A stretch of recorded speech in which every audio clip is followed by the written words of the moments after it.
Hi and welcome back. We know analysis can happen on clean, reliable data, right? And we need to ensure our data is proper, clean and reliable.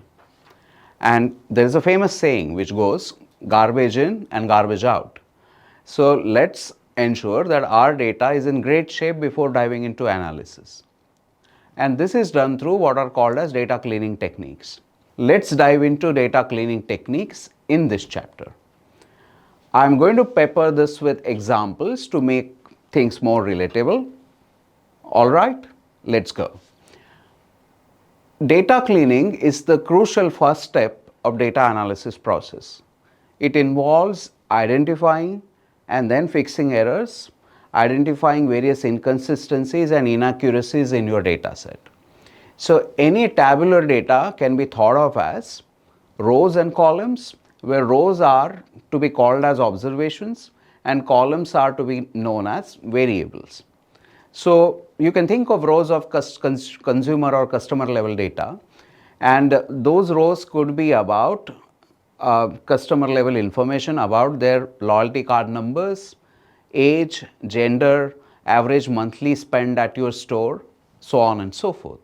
So age, gender, average monthly spend are all variables where customers record is an observation, right?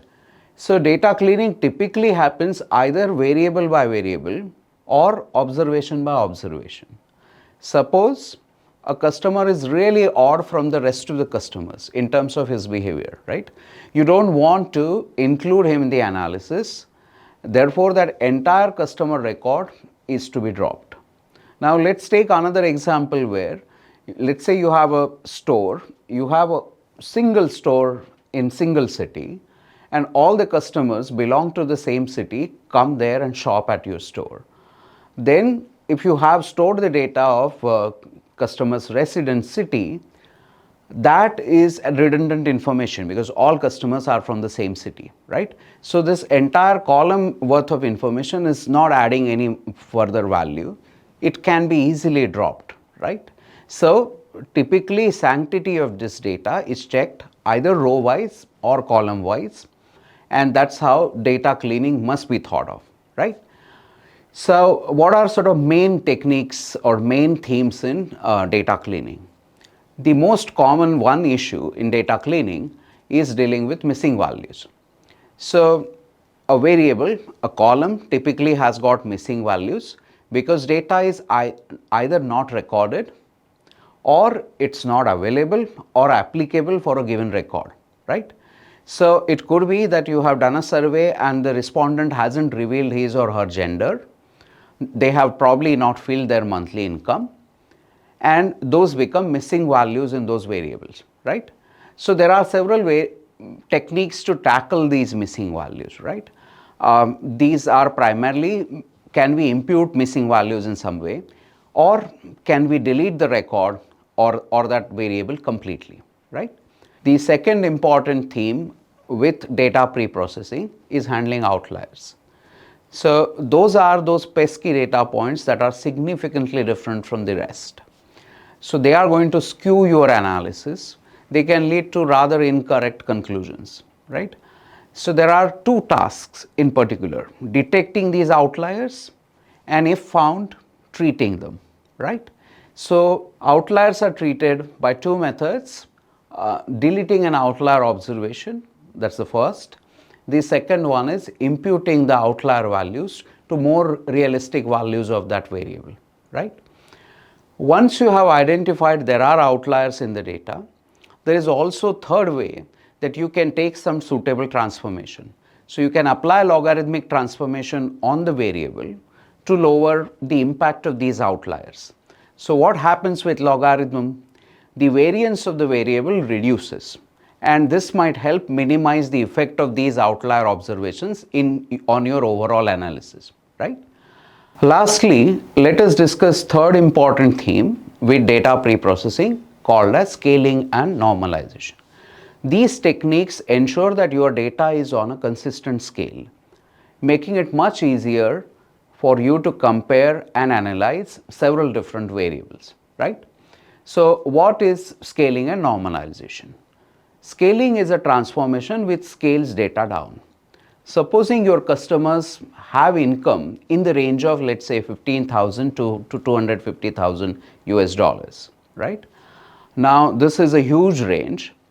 You might want to use in your model or in some analysis where you would want to reduce this range without actually foregoing the actual information that's there in the variable, right? So what is done is this variable is scaled down to have a range of 0 to 1. One of the popular scaling methods is called as min-max scaler. This scaler typically converts a variable to have a range of 0 to 1, right?